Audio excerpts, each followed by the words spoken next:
DRG Kids. વાર્તા રાજુના પૌવા. સીતાપુર નામનું એક ગામ હતું જ્યાં રાજુ નામનો એક છોકરો પોતાની માસી સાથે રહેતો હતો અને માતા પિતા ઘણા વર્ષો પહેલા ગુજરી ગયા હતા. એની માસીએ જેને મા બાપ બંનેનું પ્રેમ આપ્યું હતું. રાજુને પોતાની માસીની સાથે સમય વિતાવવો ખૂબ ગમતો હતો. રાજુ દરરોજ સ્કૂલે જતો હતો. ઘરે પાછા ફરીને પોતાની માસી પાસે મજાની વાર્તાઓ સાંભળતો હતો. સ્કૂલેથી ઘરે આવીને, માસી, હું આવી ગયો. આજે કઈ વાર્તા સંભળાવશો તમે? બેટા, પહેલા કપડાં તો બદલીને આવ. હું તારા માટે ખાવાનું લઈ આવું છું. વાર્તા પછી. ઠીક છે માસી, હું ફટાફટ કપડાં બદલીને અને હાથ મોઢું ધોઈ આવું છું. રાજુ જમવા માટે બેસે છે. માસી, તમે આટલું બધું સરસ ખાવાનું કેવી રીતે બનાવો છો? મારા મિત્રોને તમારા હાથનું ખાવાનું બહુ જ ભાવે છે માસી. અચ્છા, એનો મતલબ તમે સ્કૂલમાં બધા મળીને ખાવાનું ખાઓ છો? હા માસી, હું જેવો ખાવાનો ડબ્બો કાઢું છું એવા બધા લોકો આવી જાય અને મને પૂછે છે કે રાજુ, આ ડબ્બામાં શું લાવ્યો છે? અને એના પછી બધા જ મારા ડબ્બામાંથી ખાવા બેસી જાય. એ તો સારી વાત છે ને બેટા. હળી મળીને ખાવું જોઈએ. કાલથી ખાવાનાનો વધુ એક ડબ્બો આપી રાખીશ, જેથી તમે લોકો શાંતિથી ખાઓ. ઠીક છે માસી. આમ જ દિવસો વીતતા જાય છે અને હવે રાજુએ 6ઠ્ઠા ધોરણની પરીક્ષા પાસ કરી, પણ આગળના શિક્ષણ માટે એના ગામમાં સ્કૂલ નહોતી. માસી, હવે આગળ ભણવાનું શું કરું હું? આપણા ગામમાં તો આગળ ધોરણ માટે સ્કૂલ જ નથી. હા બેટા, આગળનું ભણવા માટે આપણી બાજુના ગામમાં પણ કોઈ સ્કૂલ નથી. એને માટે તો શહેર જવું પડશે. પણ હું તને એકલો શહેર નહીં મોકલી શકું અને હું પણ ત્યાં નહીં જઈ શકું. તમે કેમ નથી આવી શકતા માસી? બેટા, અહીંયા આપણી પાસે ઘર છે, આપણી પાસે જમીન છે, એનાથી ગુજરાન ચાલી જાય છે. પણ શહેર જવા માટે અને તને આગળ ભણાવવા માટે ખૂબ પૈસા જોઈએ. તો પછી ઠીક છે માસી, હું ક્યાંય નહીં જાઉં અને આગળ ભણવાનું પણ છોડી દઈશ. મારે અહીંયા જ તમારી સાથે રહેવું છે. આમ કહીને રાજુ પોતાની માસીને ગળે વળગી જાય છે. દિવસો વીતવા લાગ્યા. રાજુ ઘરે જ રહીને માસીને રોજના કામમાં મદદ કરવા લાગ્યો. એણે ઘરના બધા કામ શીખી લીધા. હવે એ મોટો થઈ ગયો અને ધીરે ધીરે સરસ ખાવાનું પણ બનાવવા લાગ્યો. અને પૌવા તો બહુ જ સરસ બનાવતો હતો. જે એકવાર ખાતું એ વખાણ કર્યા વગર રહી જ નહોતું શકતું. રાજુ પોતાના મિત્રો અને ઘરે આવવાવાળા બધા મહેમાનોને પોતાના હાથેથી પૌવા બનાવીને ખવડાવતો હતો. એક દિવસ એના ગામના માસ્ટરજી એની ઘરે આવ્યા. રાજુએ માસ્ટરજીને પૌવા બનાવીને ખવડાવ્યા. હાલો માસ્ટરજી, ગરમા ગરમ પૌવા ખાઓ. અરે વાહ રાજુ, તારા હાથમાં તો કમાલનું જાદુ છે. ખૂબ જ સ્વાદિષ્ટ પૌવા બનાવ્યા છે. મને ખુશી છે કે તમને અમારા બનાવેલા પૌવા ભાવ્યા. આ હું મારા વાલા માસી પાસેથી બનાવતા શીખ્યો છું માસ્ટરજી. અરે માસ્ટરજી, અમારો રાજુ તો ખૂબ જ મહેનતી છે. એ પોતાની મહેનતે પૌવા બનાવતા શીખ્યો છે. અને મજાની વાત તો એ છે કે એણે બનાવેલા પૌવા બધાને ખૂબ જ પસંદ આવે છે માસ્ટરજી. અરે માસી, આ તો બહુ જ સારી વાત છે. તો પછી રાજુ આપણા ગામના બજારમાં નાસ્તામાં પૌવાની દુકાન શરૂ કરી શકે છે. એમાંથી સારી એવી આવક પણ થશે. અરે માસ્ટરજી, દુકાન ભાડા પર લેવા માટે અમારી પાસે પૈસા નથી. માસી, તમે ચિંતા નહીં કરો. ગામના બજારમાં મારી એક દુકાન છે જે ખાલી પડી છે. એ હું રાજુને આપી દઉં છું અને જ્યારે દુકાન ચાલી જાય ત્યારે પૈસા આપી દેજો. રાજુએ માસ્ટરજીની કહેલી વાત માની લીધી અને ગામના બજારમાં પૌવાની દુકાન શરૂ કરી દીધી. રાજુ બેટા, તે આ સારું કામ શરૂ કર્યું છે બેટા. હાલો કાકા, આ ગરમા ગરમ પૌવા ખાઓ. ખાવ અને કહો કે કેવા બન્યા છે પૌવા. આનાથી સારા પૌવા મેં આજ સુધી ક્યારે નથી ખાધા. તારા હાથમાં તો જાદુ છે બેટા. એક દિવસ તારું મોટું નામ થશે. આભાર કાકા. બનવારી કાકા પૌવા ખાઈને એને પૈસા આપે છે અને ત્યાંથી નીકળી જાય છે. રાત્રે જ્યારે રાજુ ઘરે આવે છે, આવી ગયો બેટા, ચલ હાથ મોં ધોઈને ખાવાનું ખાઈ લે. માસી, તમે આટલા વર્ષોમાં જરાય નથી બદલાયા. હવે હું મોટો થઈ ગયો છું અને આજે હું સ્કૂલેથી નહીં પણ કામ કરીને આવ્યો છું. આલો માસી, આજનું વેતન. આમ કહીને રાજુ માસીના હાથમાં રૂપિયા મૂકી દે છે. ભગવાન આવી જ રીતે તારા પર આશીર્વાદ વરસાવતા રહે. હવે ધીરે ધીરે રાજુની પૌવાની દુકાન ખૂબ ચાલવા લાગી. દિવસભર દુકાન પર લોકોની ભીડ જામેલી રહેતી. બધાને રાજુના પૌવા ખૂબ જ ગમવા લાગ્યા અને આ વાત આજુબાજુના ગામોમાં પણ આગની જેમ ફેલાઈ ગઈ. લોકો અંદરો અંદર વાતો કરવા લાગ્યા. અરે મુખિયાજી, સાંભળ્યું કે તમને ખબર છે આપણા ગામનો રાજુ ખૂબ જ સ્વાદિષ્ટ પૌવા બનાવે છે.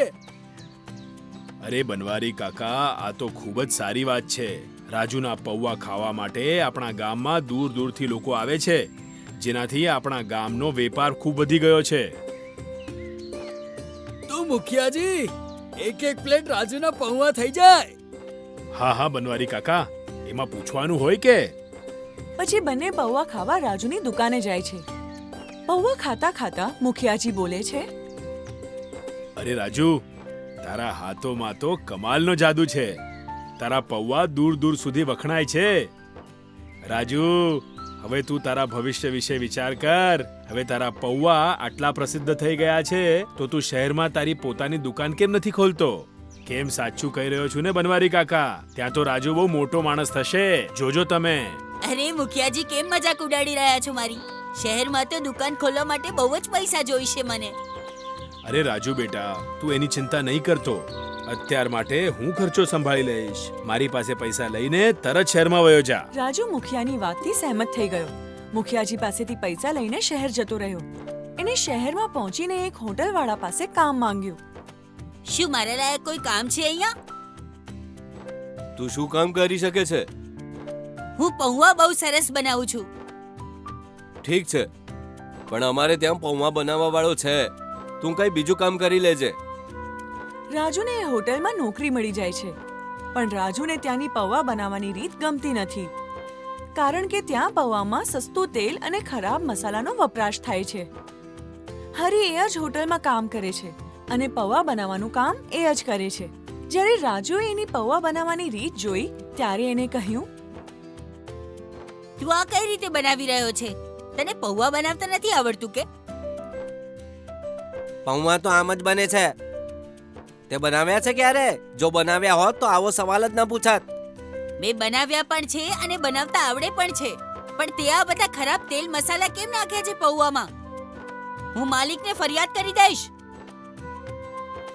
આ આવ્યો મોટો માલિકને ફરિયાદ કરવા વાળો. જા કહી દે, એમણે જ કહ્યું છે આ તેલ મસાલા નાખવા માટે.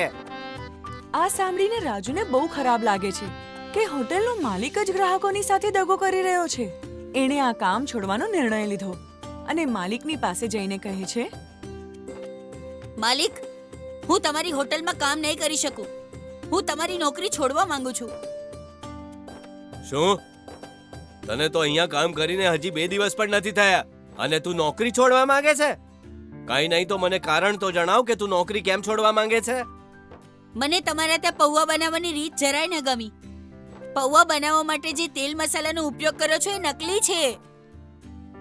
અચ્છા, તો પછી સારા પૌવા કેવી રીતે બનાવી શકાય છે? અમારે ત્યાં દરરોજ 30 થી 40 ગ્રાહકો પૌવા ખાવા આવે છે. એમને અમારા પૌવા નથી ભાવતા એટલે આવે છે કે અહીંયા. જો આપણે સારી સામગ્રી લઈને પૌવા બનાવીશું તો 30-40 જણ જ નહીં પણ આખા શહેરથી લોકો આપણા પૌવા ખાવા આવશે. પણ સારી સામગ્રી વાપરીશું તો એમાં ખર્ચો વધારે થશે અને પૌવા એટલા બધા વેચાય નહીં તો નુકસાન જ નુકસાન થશે. એવું નથી માલિક. જો તમે સારી વસ્તુઓ વાપરશો તો સ્વાદ બમણો થઈ જશે અને એનાથી આપણા ગ્રાહકનું આરોગ્ય પણ સારું રહેશે. અને જો પૌવા મારી રીતે બનશે તો ગેરંટી સાથે કહું છું કે આપણને ફાયદો જ ફાયદો થશે. શું ખરેખર તારા હાથના પૌવા આટલા સ્વાદિષ્ટ હોય છે? માલિક, હું બનાવીને બતાવું છું તમને. મારા ગામના મારા પૌવા ખાવા માટે આજુબાજુવાળા ગામવાળા આવતા હતા. ઠીક છે, તો જોઈ લઈએ કે પૌવા કેવા બનાવે છે તું. માલિક રાજુને રસોડામાં લઈ ગયા એ જોવા માટે કે રાજુ પૌવા કેવી રીતે બનાવે છે. પછી રાજુએ પૌવા બનાવવાની પ્રક્રિયા શરૂ કરી.